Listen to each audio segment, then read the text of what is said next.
What if you could own almost the entire Indian stock market through just one fund?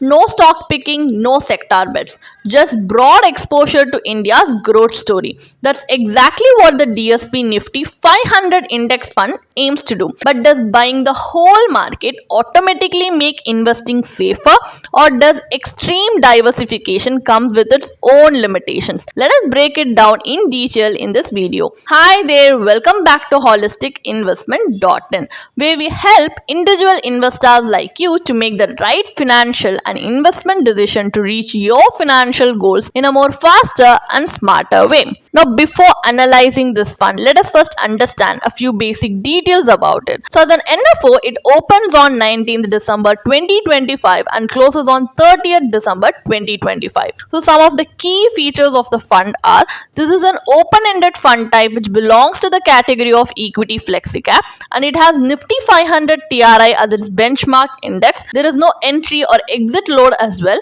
and the minimum investment required is just 100 rupees. So the fund managers for this fund are Mr. Anil Jhalani and Mr. Dipesh Shah, and according to the riskometer, the risk involved in this fund is very high. So the primary investment objective of this fund is to provide returns to the investors before expenses closely correspond to the total returns of the securities as represented by the underlying index, which can be subjected to tracking error. So now, as we have a basic idea about the fund, so let us now get to know some basic details about the index it is representing, which is the Nifty 500 index fund. So the Nifty 500 index represents top 500 companies selected based on full market capitalization from the eligible universe.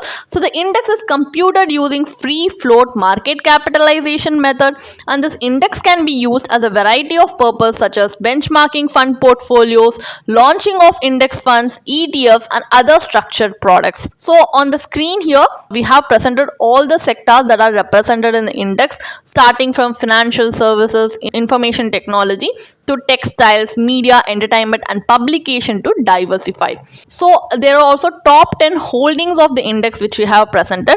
So the first place goes to HDFC Bank Limited with a weightage of 7.66%, while the 10th place goes to Mahindra and Mahindra Limited with a weightage of 1.66%. So as per the index returns as on November 28, 2025, you can see that in the long term, if you take the graph itself, in the long term it has performed much better, even if in short term it has a lot of ups and downs. So now, as we have a basic idea about the fund and its index, let us move on to the analysis part of the video, where we are going to take a look at the pros and cons of investing in this fund. So let us start with the advantages. So number one, extremely broad market exposure. The Nifty 500 index represents around 90% of India's listed market capitalization. This means investors get exposure to large, mid, and small cap companies in a single portfolio. Number two, it reduces stock specific risk. With 500 stocks across sectors and market caps, no single company can dominate outcomes. This makes the fund less dependent on the success or failure of individual businesses. And number three, simple rules based investing. The fund follows a passive approach, tracking the index without active stock selection. This removes fund manager bias and keeps the investment process transparent. And number four, suitable as a core equity allocation.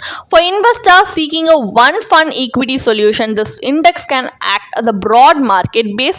It captures overall market growth without requiring frequent portfolio changes. So these are some of the advantages. However, there are some drawbacks as well.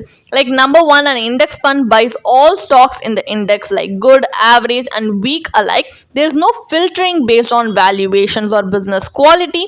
And number two, because of its wide diversification, standout performance may not significantly move the needle. Investors seeking aggressive outperformance may find the returns feel average. And number three, exposure to small cap volatility, meaning while diversified, the index still includes a meaningful number of small cap stocks. So during market corrections, this can increase drawdowns compared to large cap only indexes. And number four, passive funds mirror the market fully up and down. So when markets fall, the funds fall with them without any defensive positioning. So these are some of the drawbacks of the fund. So what is the final takeaway then? Is investing in the DSP Nifty 500 index fund worth it or not? So is this fund a simple way to invest in India's equity market? Yes, it offers broad, low maintenance exposure. But does broader always mean better returns? Not necessarily. It also means accepting market level performance, both good and bad. And with this being an NFO, is there any urgency to invest right away? Or is it wiser to evaluate once the fund has a track record and settles into index tracking? At the end of the day, this fund is just a tool designed to mirror the market, not beat it. The real question is, does owning the entire market align with your expectations, patience, and investment mindset? Our personal recommendation is that if you are someone who's like an ultra conservative investor and is not at all willing to invest in actively managed funds, this might be suitable. But there are other similar index funds in the market that have a lower expense ratio and a lower tracking error. So if you want an actively managed fund, so you can go for other similar index funds rather than an NFO.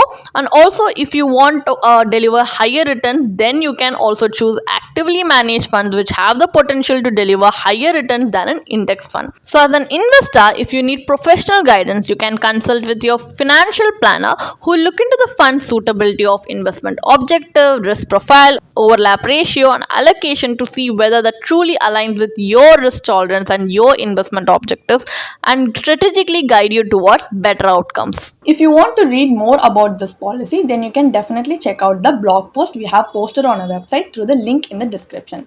And if you want to gain more professional guidance through a professional financial planner, you can choose to book a one-on-one complimentary consultation with one of our professional financial planner through the link in the description. Also, if you want to gain more investment and financial insights through the leading experts in the finance industry, we also conduct regularly free live webinars through which you can register and gain these insights. The link is in the description. Also, if you like this video, definitely hit like and subscribe to our YouTube channel so we can come up with more such financially beneficial content for you. Thank you for watching.